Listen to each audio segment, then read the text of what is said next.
I knew something was off the second my badge chirped red instead of green. Not even a denial beep, just dead silence. The kind you feel in your teeth. A security guy with the personality of a folding chair handed me a cardboard box like it was a goddamn participation trophy. Inside, a half-used pen, a framed photo of my dog, and my backup glasses. No warning, no meeting, just, Leona needs to see you. And boom. Congratulations, Clara. You're now the morning entertainment in the corporate lobby, holding your career in a 10-cent box from Office Depot. So I sat. Not on the edge of my seat, not sobbing, just still. That's when they talk. The interns whispered, I must have done something big. A junior VP I trained last year gave me a pity look and took the long way to the elevator. Every passing exec glanced over like I was contagious. And behind it all, Leona, head of HR, perched like a damn gargoyle at the mezzanine glass, sipping her green sludge and smirking like she'd finally exfoliated the company's last remaining conscience. Let me make this clear. I didn't cry. I didn't flinch. I didn't call my husband or my lawyer or my therapist or my mom.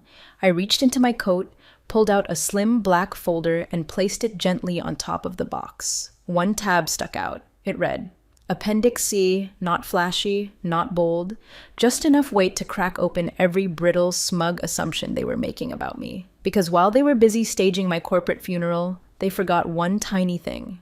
I wrote the burial policy. Chairman Holland walked in like a man used to controlled chaos, the kind with decimal points.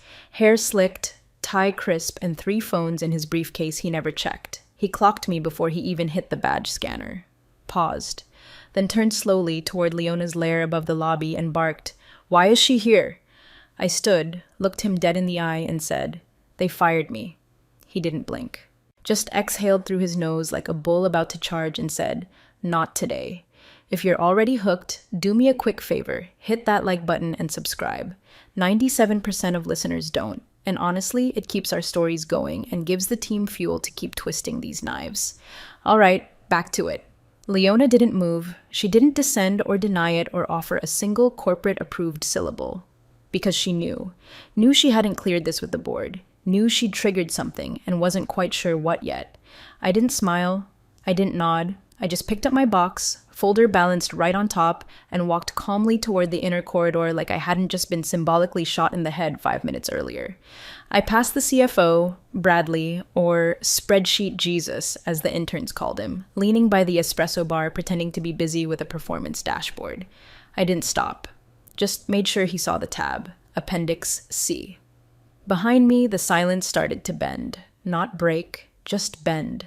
A kind of stretch in the air where everyone starts realizing this isn't going the way it was supposed to. Leona finally descended, heels sharp against the stone steps, mouth tight.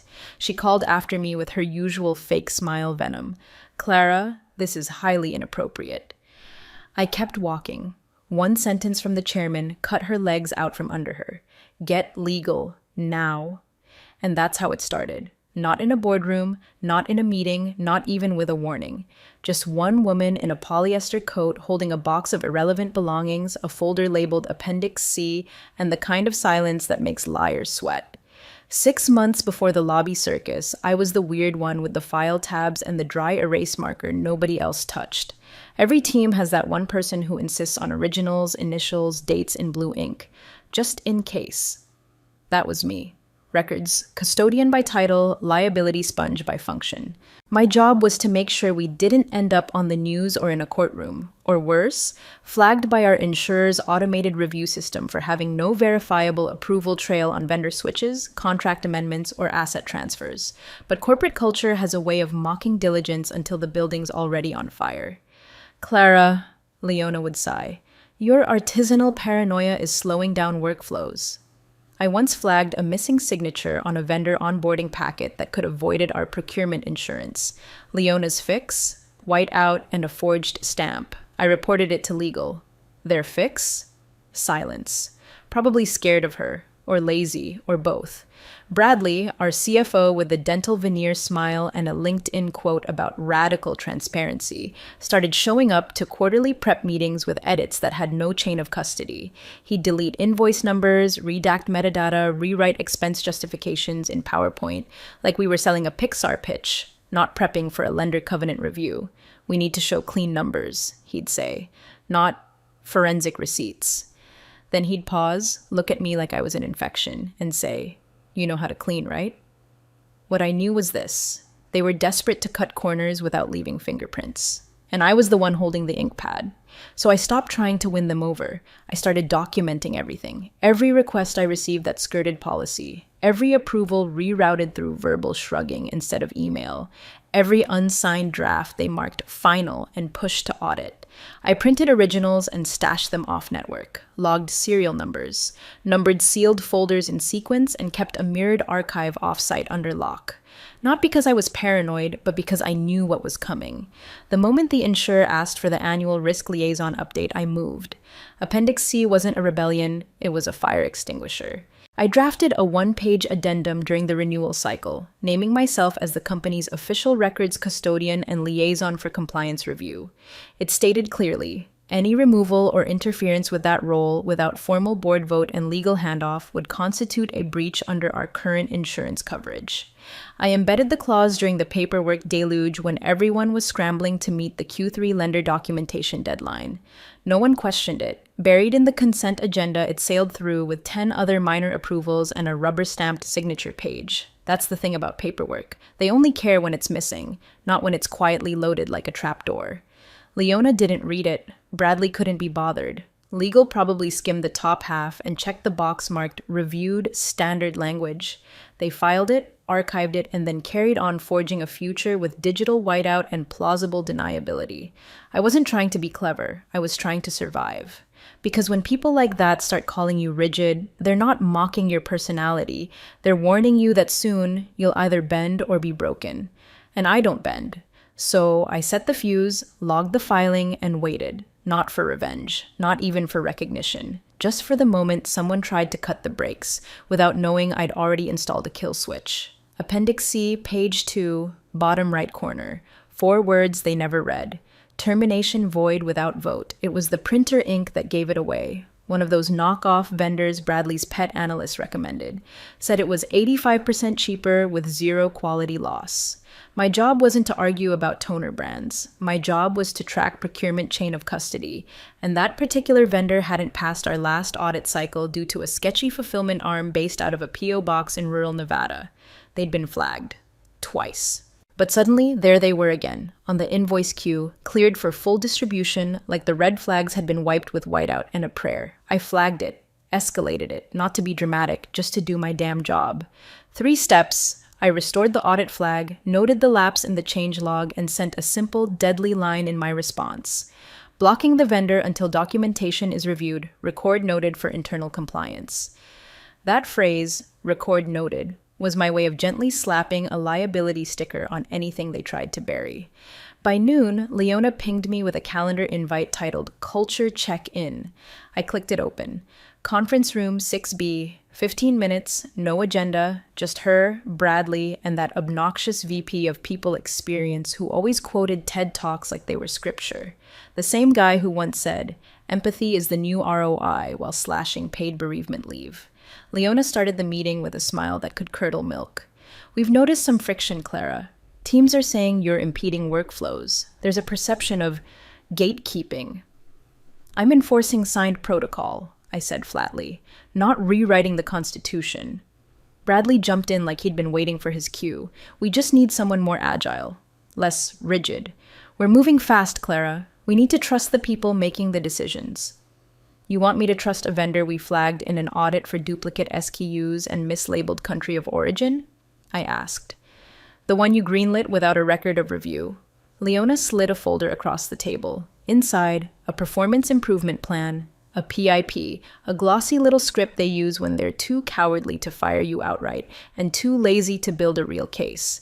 It was filled with buzzwords like collaboration and attitude alignment, but it all translated to one thing: get quiet or get gone. I took it, didn't argue, just nodded slowly, eyes flicking between their smug faces. Then I walked back to my office, locked the door, and started printing. Not the company line, not the sugar-coated post-meeting minutes they'd circulate on Slack. No, I printed the truth. Originals, logs, screenshots. Every flagged vendor, every edit Bradley made without traceable authorization, every deleted version I recovered from our document repository before they could bury it. I pulled out a file labeled Holdback Q3 Anomalies and slid it into my personal archive case. I drafted a one-page summary, timeline, deviations, and a copy-paste of our internal compliance clause that would have required all of this to be disclosed in quarterly filings. And then I sent myself an email with one subject line: Chain of Custody Summary, Final. I BCC'd our external counsel's evidence archive. Time-stamped. Verified. They thought they were handing me a leash. I'd already forged the blade. Because once they drop that PIP in front of you, the clock starts ticking, and when it hits 0, you better have more than a box of tissues and a LinkedIn update ready. I had signatures, I had logs, I had every keystroke they thought no one would trace. They had a cardboard box waiting. I had the receipts stacked so tight they could crack a boardroom wide open. I knew it was coming when I saw the Outlook subject line: Final check-in, not performance review, not HR follow-up, just those 3 bland little words that only mean one thing in corporate: bring your badge and don't plan on lunch. I didn't run. I didn't protest. I didn't even reply. I just shut my laptop, slid my personal drive into my coat pocket, and placed the hard copy of my one-page timeline into the front of the slim black folder. Then I packed my backup glasses, my framed photo of my dog Buckley, and the sealed envelope marked Custodial Chain Orig Copy. No one escorted me to the meeting room. That's the trick. If they walk you in gently, security can pretend they're just around.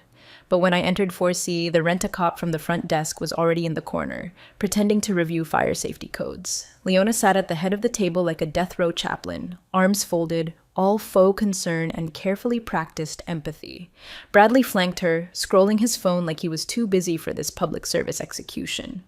"Clara, thank you for coming," she began, already lying. I sat down, placed my badge gently on the table, and said, "Don't bother with the script. Let's get to the part where you hand me a box and pretend this is about performance, not protocol." Bradley looked up. Leona blinked. The guard shifted his weight. There it was. The briefest moment of stutter in the machine. She slid the standard letter across the table. "Your role has been reevaluated, effective immediately." I didn't read it, just folded it, slid it into the folder, and nodded. "Of course. Just one thing. You're going to want to talk to legal before you touch Clara." Leona's head tilted like a confused poodle. "Excuse me?" I took out my phone and typed a simple message to Clara. "If they touch you, say Appendix C, page 2. Then I stood, nodded at the silent security guard, and said, "I'll take the long way out." I walked to the lobby, not the parking lot, not the elevators, the lobby. Full visibility, the morning crowd still buzzing from stale bagels and internal gossip.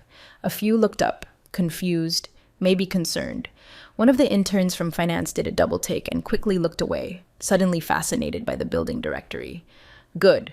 Let them see. I sat near the glass wall, folder in my lap, box by my feet, and I waited. Because I knew the chairman's town car arrived at 10:22 every Thursday, and it was 10:16. Leona thought she'd played me into silence with her pre-approved script and security shadow.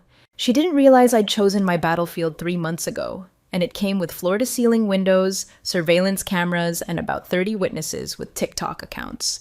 When the elevator dinged and the glass doors opened, I didn't even have to stand. The chairman saw me from 20 feet out. His brows pinched, and he turned toward Leona's mezzanine perch, scanning for the liar he didn't yet know he had to fire. That's when the real game started. Leona was still upstairs, probably smugly updating HR's Slack thread with "Clara transitioned, clean exit." Clara, meanwhile, had just texted back one word: "Understood." I slid the folder an inch open. The tab peeked out like a loaded weapon. Appendix C. They thought this was over. They hadn't even felt the tripwire snap yet. Chairman Holland didn't waste time with small talk. He walked straight past the receptionist, past the security desk, eyes locked on me like I was a grenade no one bothered to disarm. "Why are you here, Clara?" he asked, voice low, sharp. I stood, slow and calm, holding the folder like it weighed more than my whole career. "They fired me," I said. He froze. "Who signed off?" I didn't answer. He turned on his heel and looked up at the mezzanine. "Get Leona, now." From where I stood, I could see the ripple. Phones lifted, Slack messages flew. The receptionist stiffened like a deer mid-phone call. One of the junior attorneys sprinted out of legal with a face like someone had just screamed, SEC audit. The elevator dinged again. Two more board members stepped in from their morning meetings and caught the tension mid-stride. When Leona finally descended, she had that brittle calm women like her weaponize, all performative confusion and cloying innocence. Chairman Holland, this is a misunderstanding. Clara's departure was handled per HR protocol. We're following procedure. Who authorized her termination? He asked, ice forming behind each syllable. Leona smiled like a cat bringing home a dead bird. She's been on a PIP for weeks. We followed all the steps. He gestured at me. And her role, records custodian, isn't that currently tied to our compliance endorsement with Southwell Mutual? Leona blinked, just once. That endorsement doesn't name individuals. It refers to process. No, I cut in, stepping forward and opening the folder. It refers to named custodians, Leona. Appendix C, page 2. Her expression cracked. Just a twitch, left eye, jaw tick. She hadn't read it. Not really. Maybe glanced at it during the insurance renewal, maybe skimmed a summary from legal, maybe ignored the bolded section on removal protocol because she assumed it was just more policy fluff. I handed the chairman a copy. He scanned the first paragraph, flipped to the second page, and whistled low. Is this your signature, Leona? She didn't answer. Bradley arrived, breathless, trying to insert himself with that faux casual CFO tone.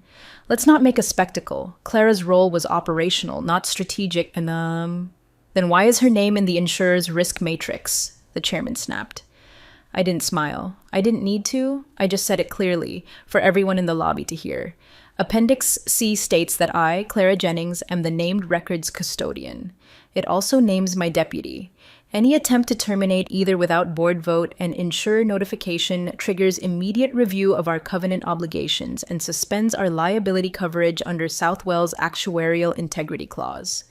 Leona's skin went pale beneath her foundation. Who's your deputy? I turned slowly, met her eyes, and said, Clara Reyes.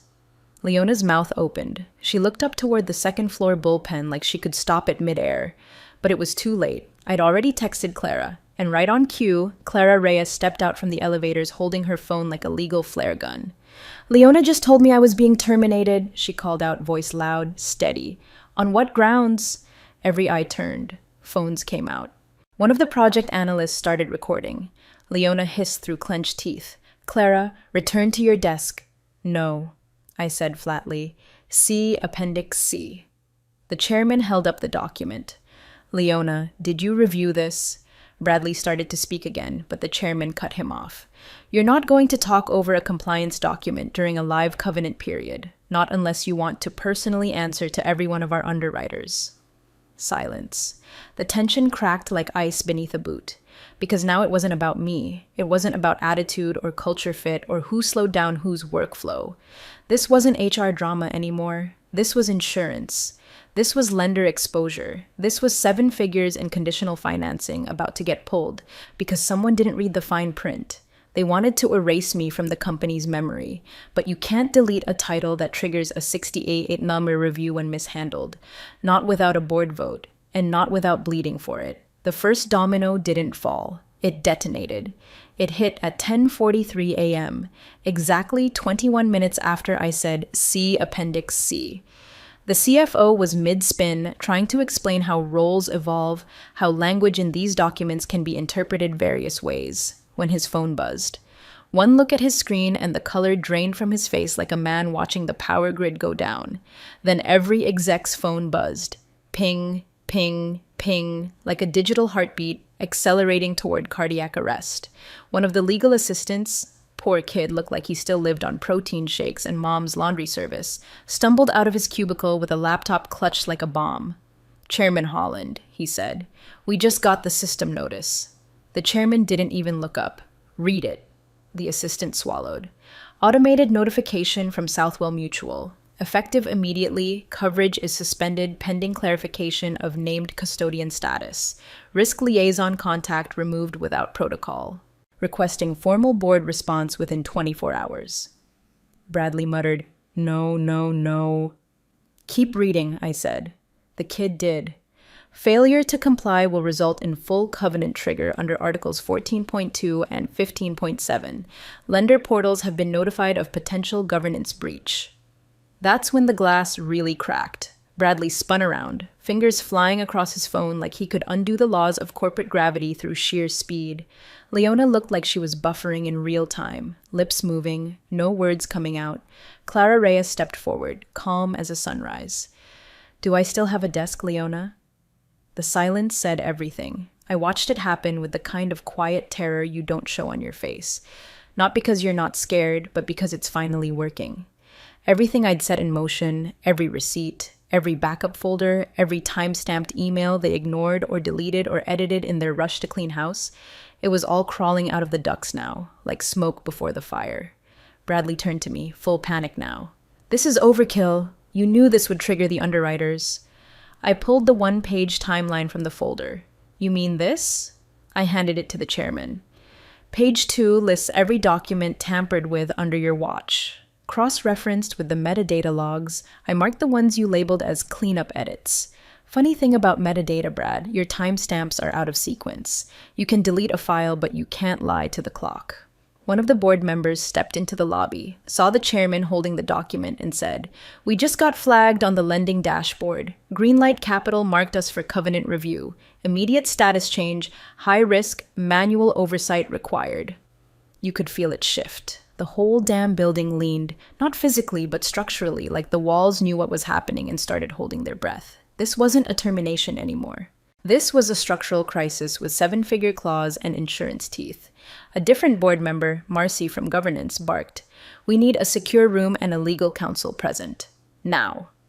And just like that, the emergency board session was no longer a hypothetical. It was live and public. Because no matter how hard they tried to shove me out the back door, now they dragged me through the front lobby, and everyone was watching. I should have felt victorious. Instead, I felt like I was holding the match that finally lit the pile of dry lies they'd been building for years. It wasn't glee, it wasn't even relief, just a low, humming weight behind my ribs.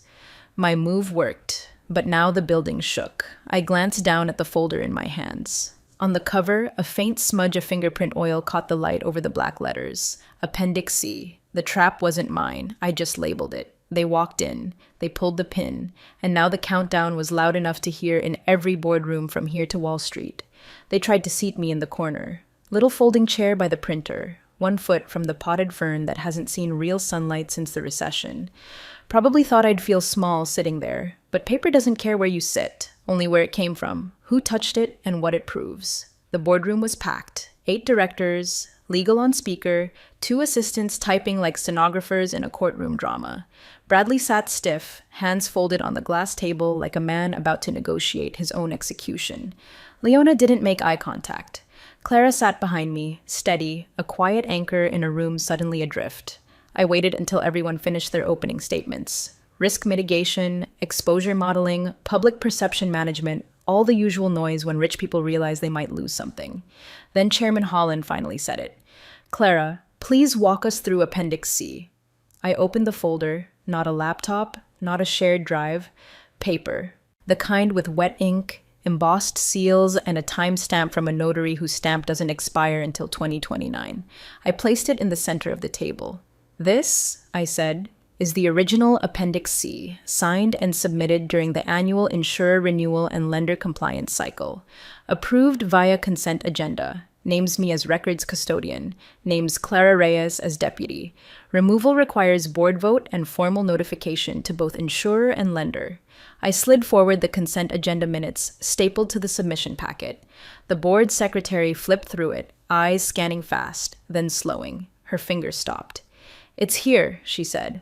Line 11, passed without objection. Bradley made a noise like he'd swallowed a stapler.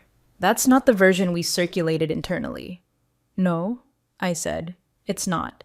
Because this version," I pulled out a second copy from a red-marked folder labeled tampered, "is the one you modified." I dropped it beside the original. 2 copies, same header, same date. But the staple holes didn't align. The pages were trimmed slightly off-center. And in the signature line? "Notice anything about the signature, Chairman?" I asked. He leaned in. 2 different pens. 2 different blues, I confirmed.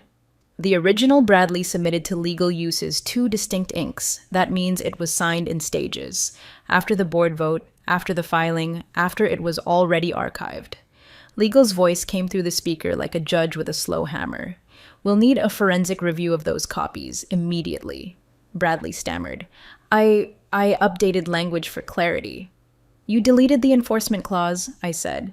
The part that protects the company from fraudulent or premature role changes. Leona finally spoke. Clara, this is clearly retaliatory. Retaliation, I said coldly, would be leaking this to the press. This is preservation. This is a compliance officer doing the one thing this company keeps pretending it doesn't need, keeping the damn receipts. I pulled out the chain of custody log, blue ink entries, ID badge notations, time-stamped scans filed weekly, backed up to a secure off-network drive. I placed it beside the originals. Every document here was logged, dated, and stored according to protocol. You called it paranoia. The insurer calls it documentation. The lender calls it grounds for review. The board went silent. Chairman Holland tapped his pen against the table once, then again. We have three options, he said. Reinstate both Clara Jennings and Clara Reyes immediately and launch an internal audit. Proceed without them and risk total coverage and covenant collapse. Or settle with terms that protect us going forward. No one spoke. I leaned back in my tiny fernside chair and said, choose quickly, because the audit window on the lender side closes at 5 p.m. Eastern. After that, they escalate. Bradley looked ready to vomit. Leona looked like she'd bitten into glass, and every board member looked exactly how I wanted them to look. Like they just realized the building wasn't on fire. It had already burned, and I was the only one holding the blueprints that could get them out alive. By the time the espresso tray arrived, the only thing anyone wanted to sip was a time machine. The air in the boardroom was glue thick. No more bluffing, no more posture. Just the sound of people calculating how close they'd come to total institutional failure. I didn't ask to speak. I waited. Quiet. The kind of quiet that makes cowards fidget. Then I slid a fresh sheet of paper across the table. Not a threat. A map. 3 paths, I said. Only one ends with this company intact. They leaned in like it was scripture. Option 1, I began, tone flat, deliberate. You reinstate me and Clara immediately. Launch an independent compliance audit. No in-house shielding, no spin. I stay on for the next 3 quarters to repair the approval trail and oversee a full reconciliation with both Southwell Mutual and Greenlight Capital. That's the eat your vegetables option. Bradley opened his mouth. I held up a hand. Let me finish. You'll get your turn to spin when the press asks why the CFO's signature appeared on 2 different versions of the same clause. He shut it. Option 2, you proceed without us. Fire me again, bury the files, tell yourselves it was a misunderstanding. But you'll be doing that under a suspended insurance policy with lenders marking your covenant as breached and regulatory compliance flagged in the next quarterly review. I estimate a $9 to $12 million exposure in the short term. That's assuming no whistleblower escalation yet. The board shifted. No one wanted to be the first to speak. I slid the final paper forward, just a few lines. Option 3, settle me out. They looked up. You remove Leona and Bradley, effective immediately, keep Appendix C in force, and hire an external monitor with full access to risk, audit, and governance. I walk. No lawsuits, no leaks, no media circus, just one clean exit. Leona coughed, like she'd swallowed her own name. This is extortion. I looked her dead in the eye. This is containment. Then I tapped the top corner of the 1-page timeline I'd distributed earlier and read aloud one line I'd written in bold. What you call paranoia, lenders call evidence. No one laughed. The chairman didn't blink. What's your tail request? 2 months consulting, discreet, remote, flat rate, no title. I document the rebuild and recommend permanent replacements. After that, I'm out. You won't see my name again. Why not stay? Marcy from governance asked. You've clearly got the leverage. I paused. The sarcasm caught in my throat, but didn't make it out. Because I liked this job. I liked it when it meant something. Before HR turned protocol into a performance and legal started letting people like Bradley rewrite risk with a spreadsheet and a Sharpie. No one moved, so I added, softer, you don't stay in a burning house just because you installed the smoke alarms. The chairman nodded slowly, almost respectfully. We'll deliberate now. I stood. Clara stood with me. I didn't slam anything. I didn't flinch. I just packed the originals, zipped the folder, and stepped into the hallway where the company used to live, on logic, paper, and people who gave a damn. Inside the boardroom, no one spoke for a long time. Then someone whispered, "How did we not see this coming?" And the chairman, God bless him, said what I'd been dying to hear for months. "She told us." They didn't come back with a vote. They came back with silence.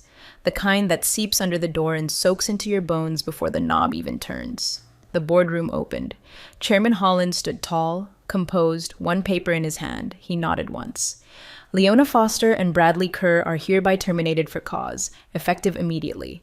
Their system access has been revoked. Security is on the way."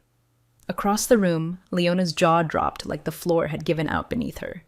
"You're making a mistake. She manipulated this entire—" "Quiet," Holland said, not shouted, just final. Bradley didn't argue, just stood, slowly, and started gathering his things like a man who already knew what was in the folder I held weeks ago and pretended wasn't real. His hands shook. His cufflink fell. He didn't pick it up. Security arrived.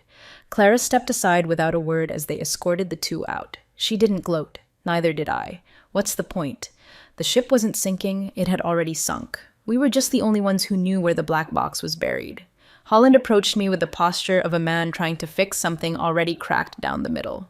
"We want you to stay, Clara. Retitle, restructure, whatever it takes. The board will approve full control of compliance and record strategy."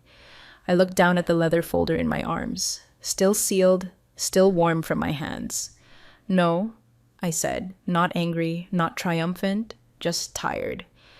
"I'll give you my final recommendation," I continued, pulling out one page. "A transition plan, 3/4, external audit partner. Clara Reyes stays on as custodian. You use Appendix C properly this time. You don't cut corners, you don't bury logs, you don't edit risk out of your spreadsheets just to make bonus." Holland didn't nod. He just looked at the paper in my hand like it weighed 100 pounds. Maybe it did. "What about you?" he asked. "I'll take the consulting tail. 2 months. Quiet. You'll get the reports. Then we're done." He exhaled, long and slow, like that was the only answer he expected, even if it wasn't the one he wanted. As I walked out, I passed the printer room where I used to leave post-it notes for myself, like breadcrumbs through a bureaucracy too stupid to appreciate them. Past the hallway where Clara and I used to laugh at the weekly compliance cartoons I drew in the margins of risk memos. Past the IT desk where I once fixed my own access request because no one else could figure out the form. My box was light. Just one thing inside, the 1-page timeline. I didn't need anything else. When I reached the glass atrium, I paused. Behind me, the chairman stood in the boardroom holding Appendix C like it had just been translated for the first time. He read aloud, slowly, one line I'd written in bold italics near the bottom. "Termination of the named custodian without board vote shall void indemnity, trigger immediate audit review, and suspend coverage until formal replacement is approved." A security officer walked past him with Leona's badge in hand. I didn't smile. I didn't cry. I just stepped into daylight. No keys, no passcode, no title. And for the first time in months, I didn't feel erased. I felt permanent. In the end, I didn't torch the place. I just handed them a matchbook and watched who lit the fire. And now Clara keeps the keys. And I keep my name.